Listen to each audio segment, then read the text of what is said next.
Bueno, lo primero deciros que estoy encantado de estar aquí con vosotros, agradecer por supuesto a las personas que hacen posible que comparta este rato con vosotros y por supuesto a mi amigo Jaime Martínez Conradi, que me llamó y me dijo la posibilidad de estar aquí. Yo he venido con tiempo, me he venido esta mañana y he tenido la oportunidad de estar sentado ahí oyendo todo lo que se ha hablado, que creo que ha sido muy importante. Evidentemente creo también que me toca la hora más complicada, que es la hora de cierre, y el momento que también creo que es importante que llegue el momento que toméis una cerveza y podáis compartir, ¿no? Sé que lleváis desde ayer ya reunidos y hablando, y por supuesto no vengo con la intención de enseñaros nada, ni mucho menos. Vosotros sabéis mejor que nadie, y sobre todo lo que se está hablando aquí, lo que tenéis que hacer y lo que el futuro os puede deparar. Sí es verdad que vengo a contar una experiencia en primera persona, en una profesión quizá que la veis muy lejana a la vuestra, pero que cada vez tengo más claro que todas las profesiones están mucho más cerca una de otra de lo que pensamos, ¿no?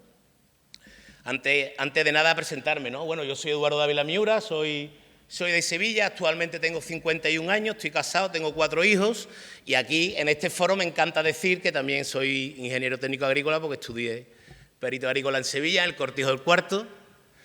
No creo que ninguno de los que estáis aquí me vayáis a fichar porque de campo, la verdad, no sé mucho porque no he tenido mucha práctica. Sí es verdad que me gusta mucho más la ganadería, como comprenderéis, pero el principal motivo por el que estoy aquí es porque he sido matador de toros, ¿no? He tenido la suerte de mi gran pasión y de mi gran ilusión llevarla a cabo. Nací en una familia que a muchos de los que estáis aquí os sonará, ¿no? Miura, es una ganadería de muchísimos años, una familia que lleva muchísimos años de ganadero, la friolera de actualmente 187 años. Hace 187 años un señor decidió comprar una ganadería brava y 187 años después sigue la ganadería en manos de la familia. Me parece que mis tíos Eduardo y Antonio creo que son séptima o octava generación. Y evidentemente nacer en esa familia pues pudo marcar mi vocación. Fijaros hasta qué punto Miura es un caso curioso, ¿no? Que incluso el toro, la fama del toro ha traspasado el apellido, porque Miura curiosamente es el único apellido que aparece en el diccionario de la lengua española, lo que es verdad que la definición no nos gusta mucho a la familia, porque dice que es persona de aviesa y complicadas actuaciones, haciendo comparación quizás con el toro de Miura, que es el toro más temido, ¿no? Yo nacer en esa familia, evidentemente, marcó lo que pudo ser mi vocación. Empiezo como novillero en el año 95, en el año 1997 me convierto en matador de toros en la Plaza de Toros de Sevilla y estoy 12 años consecutivos hasta que octubre del 2006, el 12 de octubre del 2006 tomé la decisión de retirarme, ¿no? Bueno, yo siempre digo lo mismo, yo estoy muy contento con lo que he sido en el toreo, creo que en el mejor de los sueños pensaba que iba a conseguir lo que he conseguido, pero también me gusta reconocer que me hubiera gustado ser mejor torero de lo que he sido y me hubiera gustado conseguir más cosas, ¿no? ¿Por qué? Porque yo creo que todo en la vida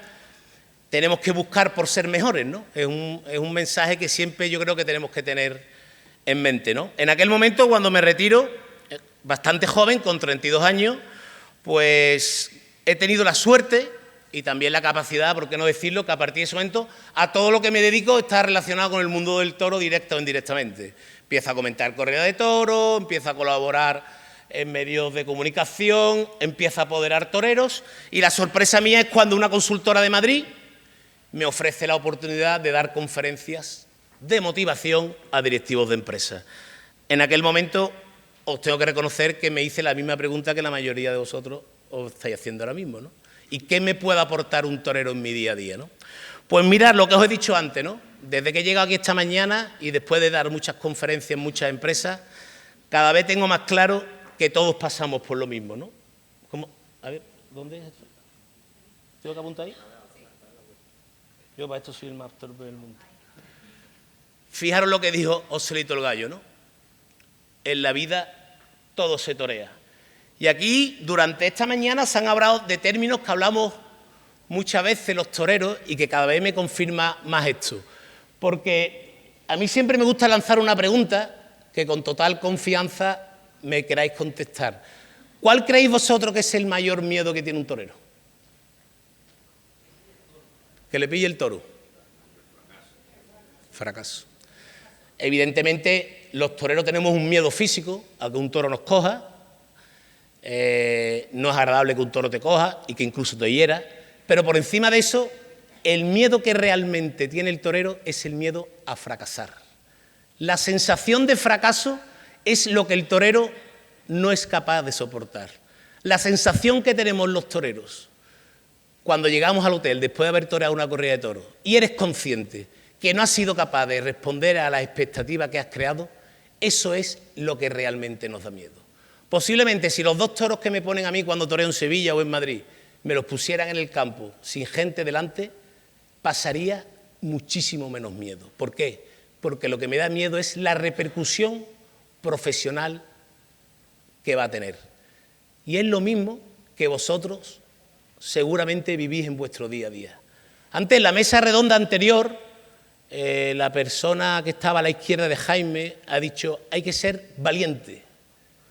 Aquí se habla mucho de creer en vosotros, creer en el espíritu de las cooperativas. Muchas veces es creérselo y convencerse. ¿Por qué? Porque al final, mirad, los toreros nos morimos de miedo, pasamos muchísimo miedo. Posiblemente vosotros veis que la profesión de torero es imposible para vosotros, pero es que yo posiblemente pueda ver imposible vuestro día a día. ¿Qué pasa? Que yo estoy mentalizado, formado y me convenzco y me crezco que soy capaz de ponerme delante de un toro.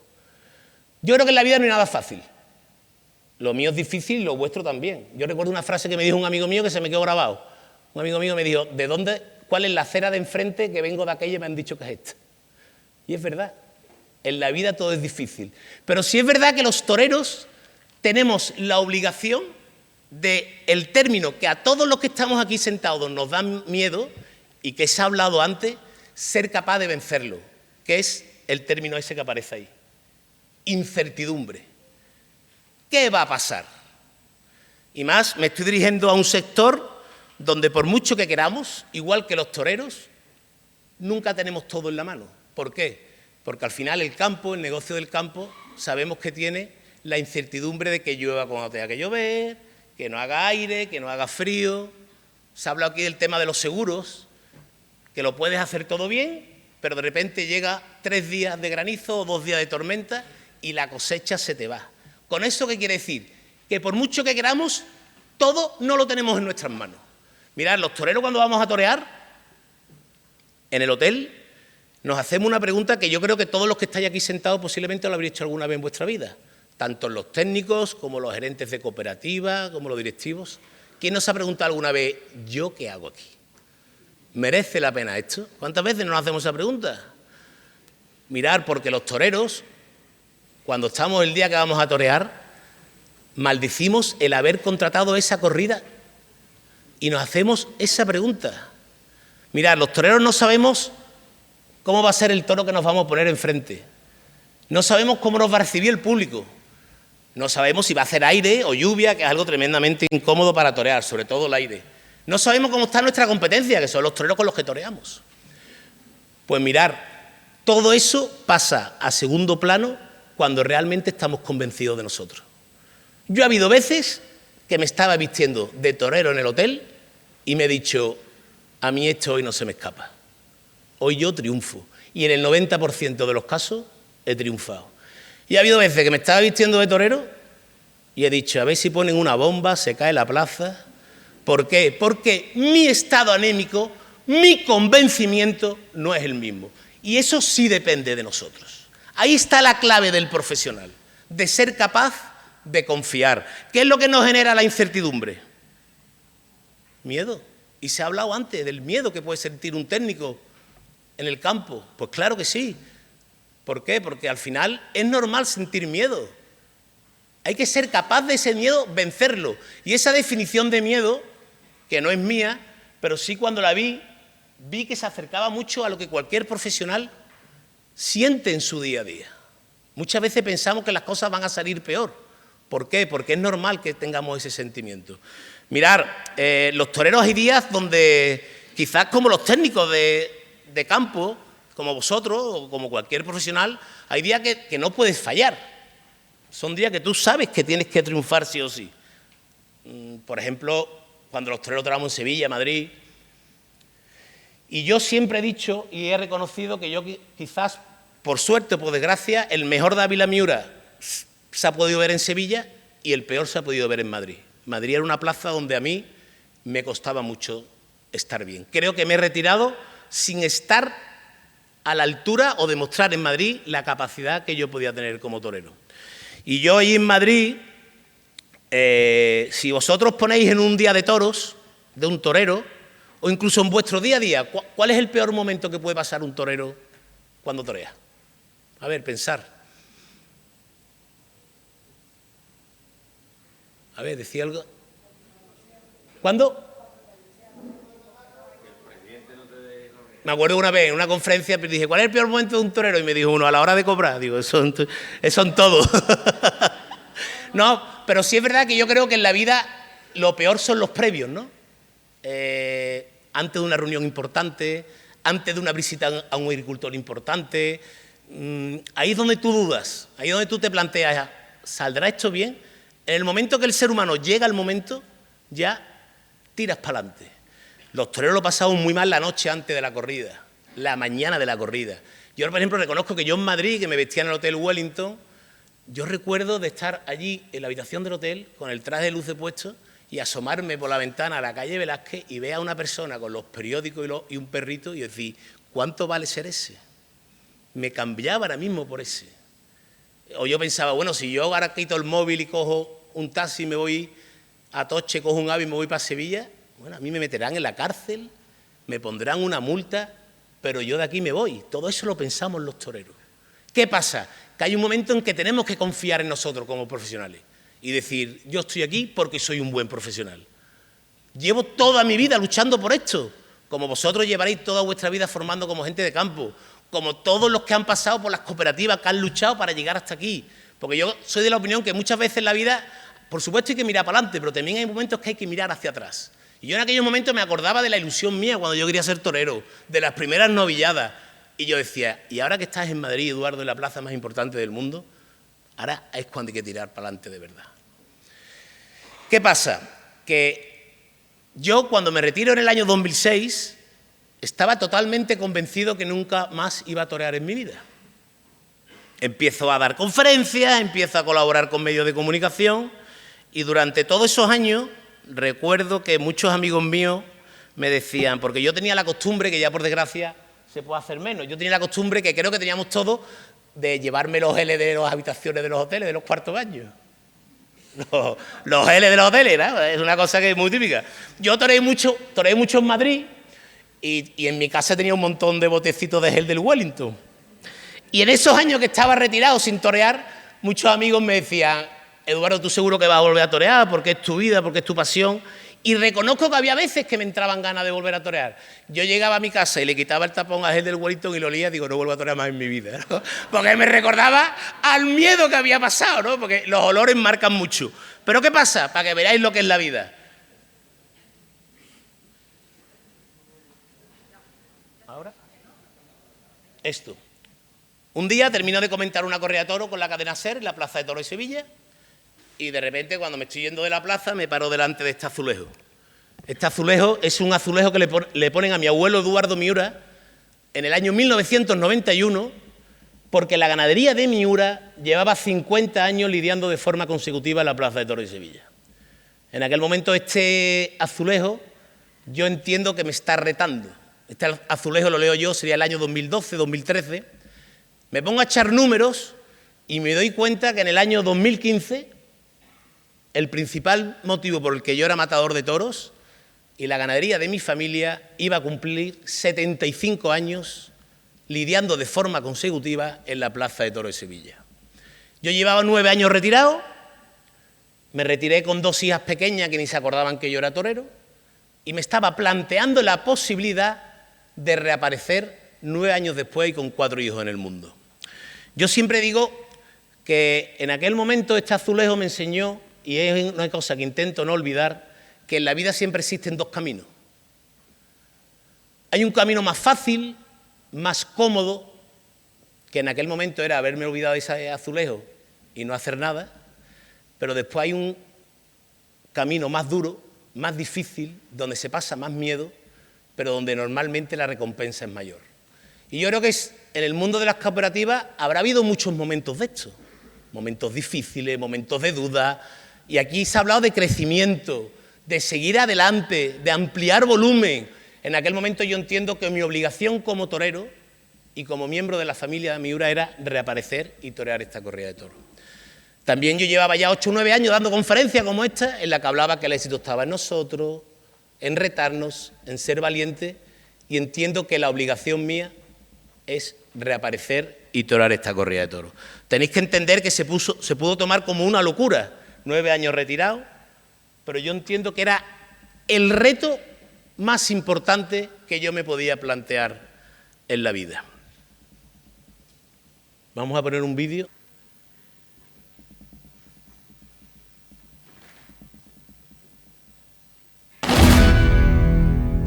Esta es la finca Zahariche, donde está la ganadería de Miura, y esto fue un vídeo previo que hicimos al concurso.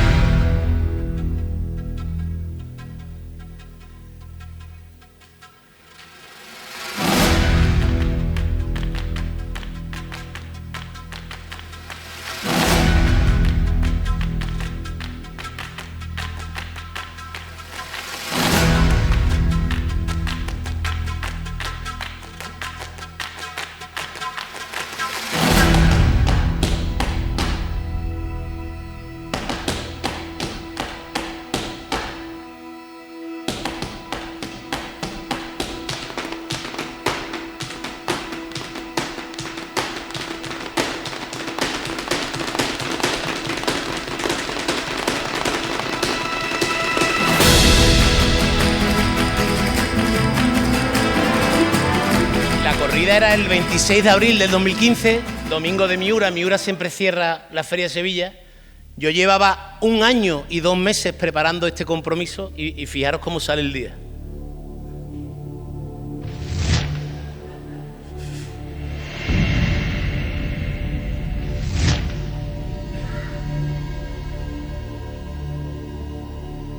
La Plaza de Toros está rodeada de muchísimos aficionados y es que Eduardo es queridísimo aquí en Sevilla. Sí. ¿Sensaciones?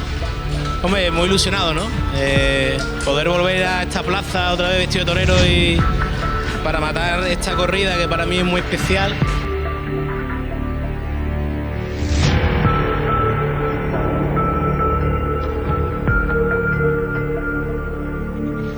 Son muchos sentimientos los que tengo ahora mismo y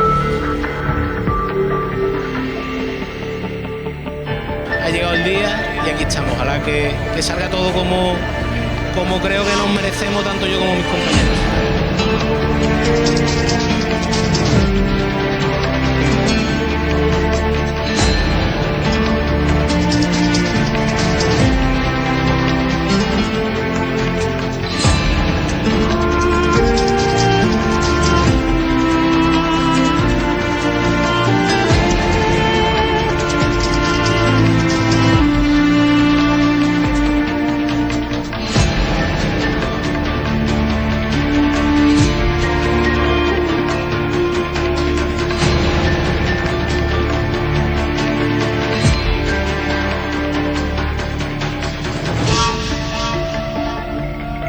Y entonces me llamó mucho la atención que alguien de la dinastía Miura, ¿no?, pues se enfrente después de muchos años.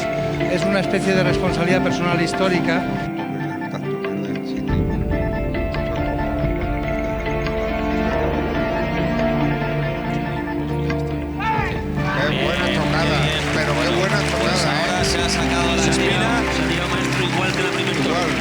Sin puntilla el toro, está sin puntilla. De la estocada de la feria, Chapó para Eduardo. De la estocada de la feria, Que merece, solamente por esto, chapó la actuación de Dávila Miura.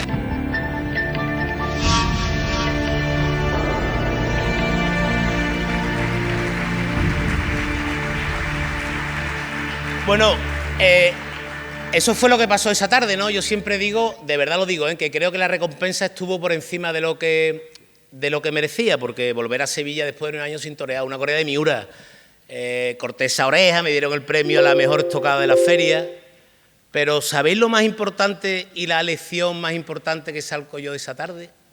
Que justo cuando se iba a hacer el paseillo, lloviendo, aire, todo el miedo que tenía, toda la presión que tenía, las dudas que tenía de si merecía la pena, tuve un pensamiento antes de hacer el paseillo que ojalá más veces hubiera tenido en mi carrera como torero. Yo en ese momento pensé, esto va a salir bien porque me lo merezco. Y cuando las cosas uno se las merece, las cosas salen bien. ¿Habéis notado algo raro en mi aspecto físico en la cabeza? Pasa que me dejé el pelo largo para disimularlo, pero a mí 5 o 6 meses o 4 meses antes de la corrida de toros se me empieza a caer el pelo, me aparecen unas calvas y yo ha habido temporada que he toreado 40, 50, 60 corredores y nunca me había pasado. Fuimos a una dermatóloga amiga y me dice, Eduardo, esto es una alopecia de estrés. Y yo le dije, no, de estrés no, de miedo. Que va a ser estrés. Yo tenía los 2 toros de Miura debajo de la cama. Pero, ¿qué quiero decir? Que al final mereció la pena. ¿Y en qué me basé yo para que aquello saliera bien? Mirad, me basé mucho en la vocación.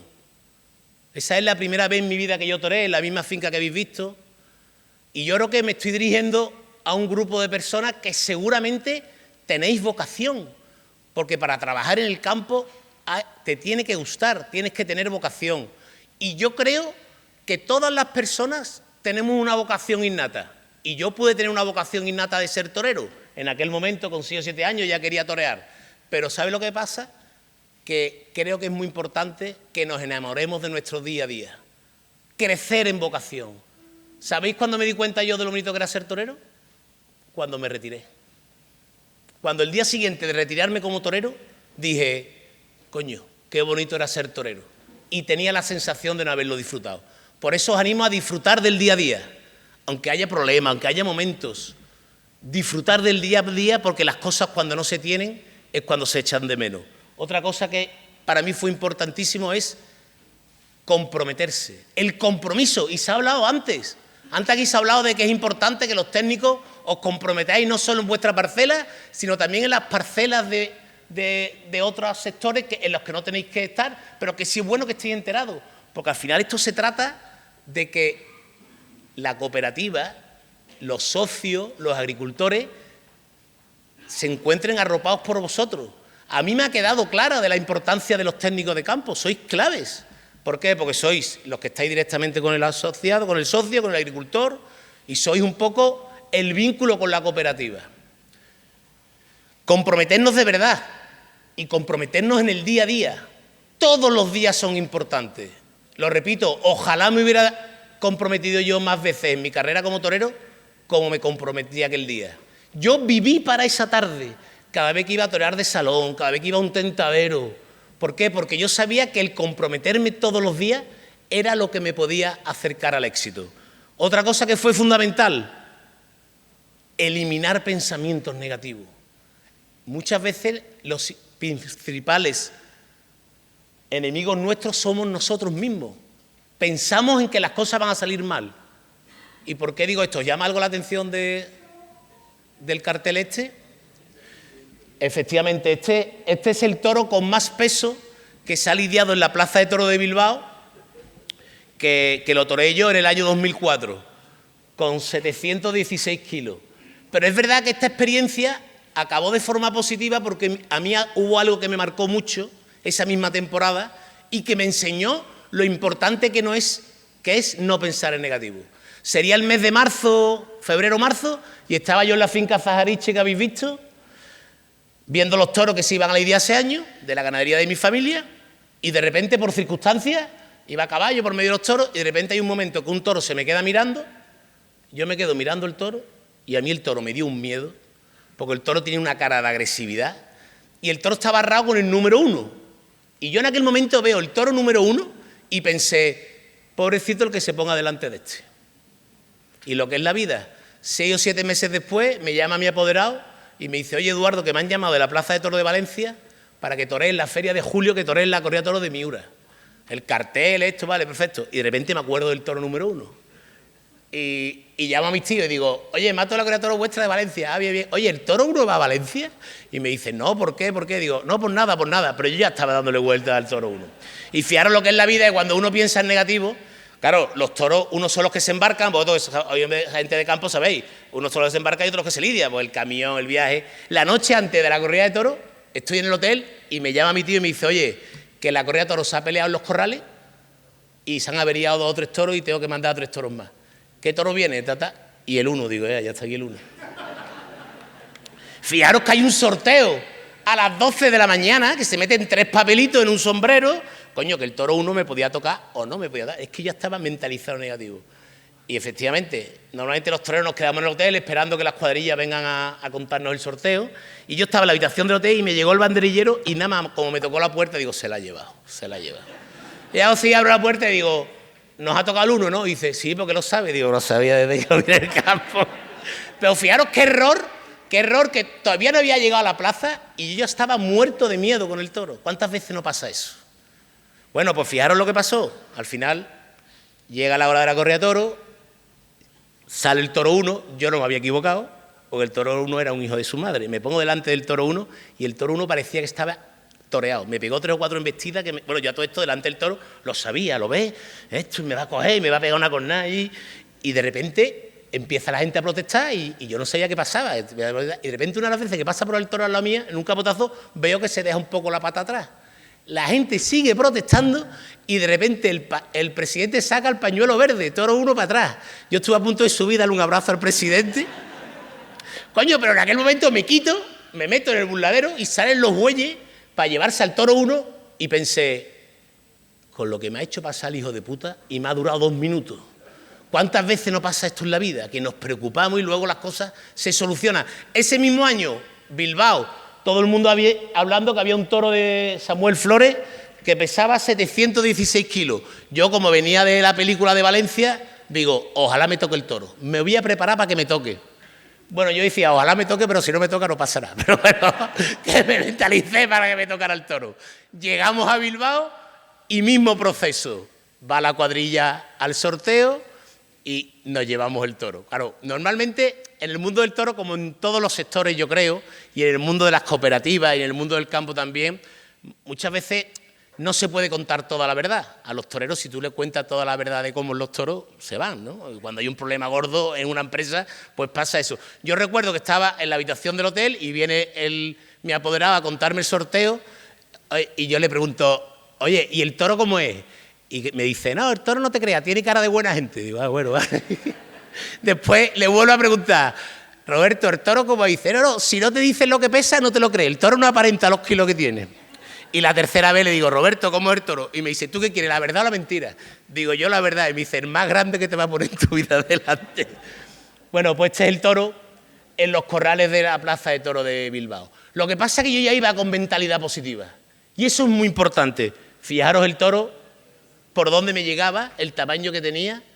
Y al final os aseguro que es la oreja más fácil que he cortado en mi vida en Bilbao. ¿Por qué? Porque al final estaba todo el mundo asustado, menos yo, que me mentalicé. Esa frase que dice mucho de un problema, una oportunidad, es verdad, todo está aquí. Al final, todo está en nuestra cabeza. Fijaros la frase esta, ¿no? Es que es verdad. Y cuando uno lleva un tiempo en una profesión, en un sector, te das cuenta. ¿Cuántas veces decimos, yo sería incapaz de hacer eso? No, no es que sería incapaz, es que por lo que sea, no has tenido la oportunidad de hacerlo. Mirad, ¿y por qué digo esto? Digo esto porque los toreros somos personas y las personas tenemos facilidad para una cosa y para otra no. Yo en la plaza era un torero torpe, porque yo al ser grande, el traje de luz es bastante incómodo y yo era un torero que cuando me ponía de rodilla con un toro, si no me cogía casi. Y yo sufría mucho, pero había tardes en las que tenía que hacer el esfuerzo. ¿Qué pasa? Que es verdad que en mi vida se me había pasado por la cabeza hacer esto que aparece ahí, que es irme a la Puerta de Chiquero a recibir un toro a Puerta Gallola. Yo eso ni entrenando, ni sin una becerra en el Chiquero se me había pasado por la cabeza. ¿Por qué? Porque yo sabía que lo más normal es que un toro ahí me cogiera.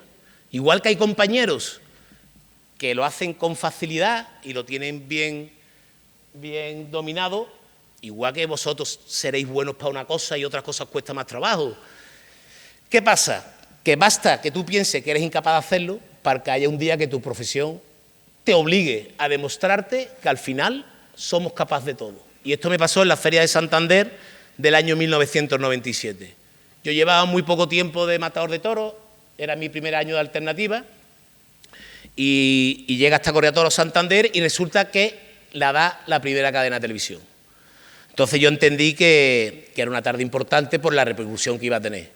Por circunstancias de la tarde, mis dos compañeros cortan las orejas, que recuerdo perfectamente, Juan José Padilla y Uceda Leal, y yo el primer toro mío es un toro que no tiene fuerza, que el toro no sirve mucho, que se cae y no pasa nada, y me queda el sexto toro dentro de los chiqueros, y yo en aquel momento entiendo que algo tiene que pasar.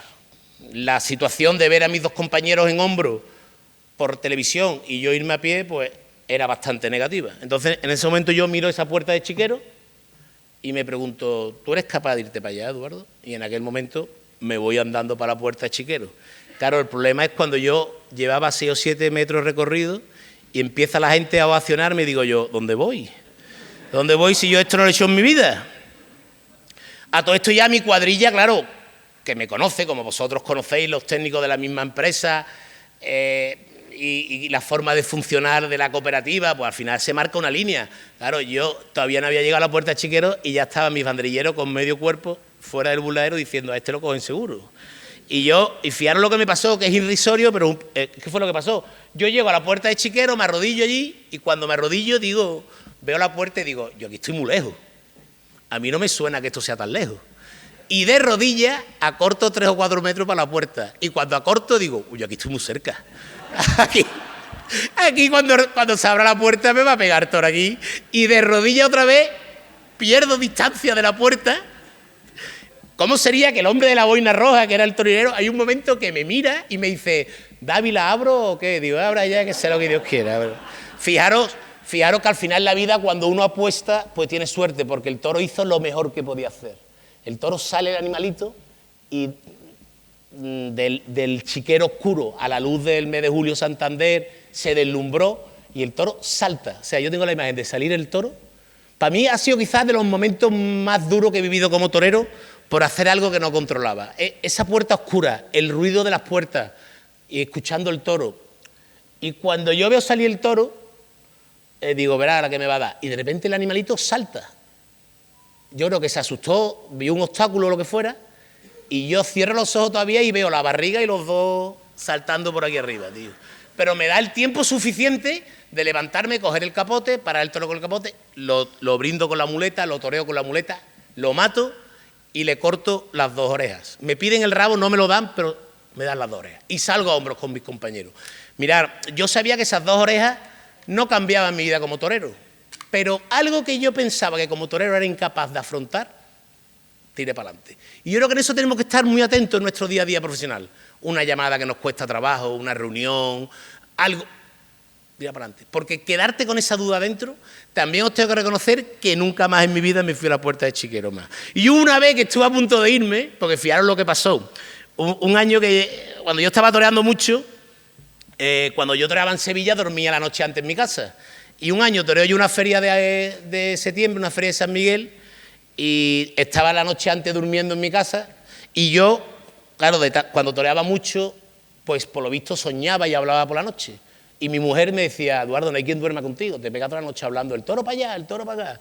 Bueno, ¿qué hago, Carmen? Y ese día, durmiendo la noche antes de torear en Sevilla, me entran ganas de ir al cuarto baño a hacer pipí, y me levanté de la cama y me levanté muy impulsivo, y de repente me dice mi mujer, Eduardo, ¿dónde vas? ¿Dónde vas? Y digo, esta se cree que estoy dormido.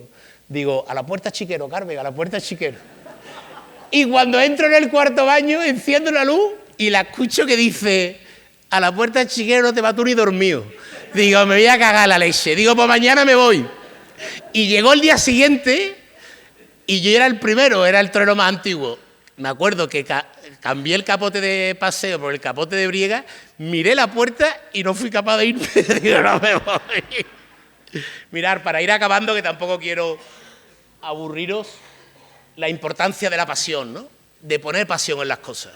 Al final, vosotros como técnicos de campo estáis formados, la experiencia, los años, la comunicación que me imagino que tendréis con otros técnicos, en la que os podéis apoyar, en la gente de la cooperativa, pero al final hay un tema que creo que es clave, que es poner pasión en las cosas.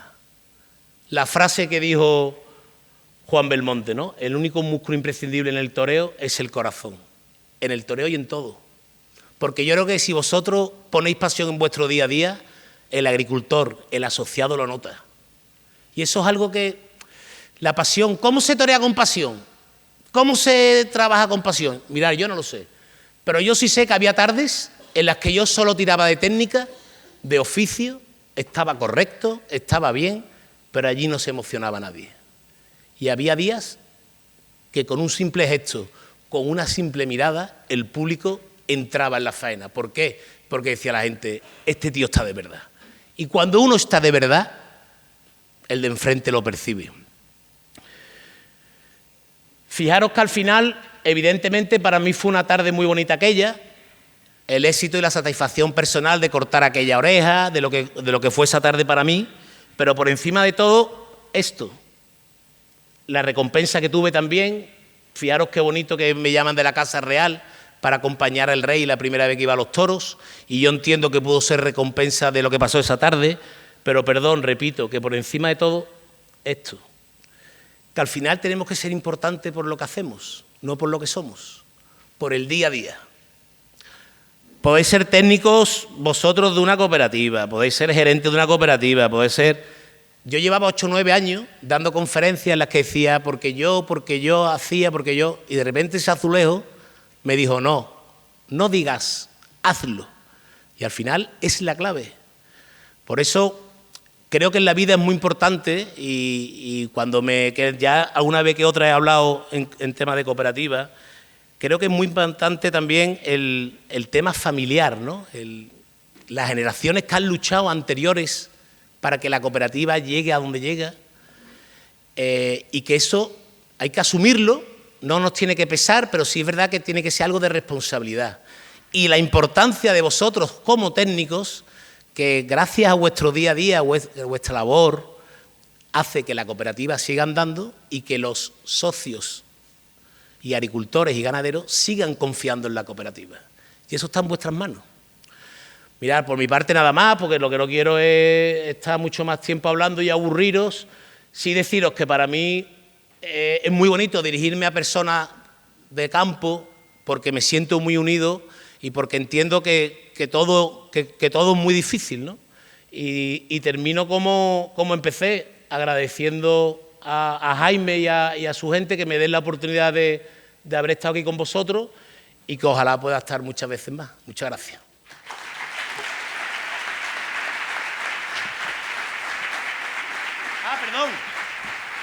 Perdón, y una cosa que se me ha olvidado que quiero decir. Aquí está presente un tío de 2 matadores de toros, Emilio, que su sobrino Borja toreó ayer en Madrid, cortó una oreja y estuvo a punto de cortar 3, y por si no lo sepáis, para que ahora cuando tomemos la cerveza le demos la enhorabuena por su sobrino. Muchas gracias.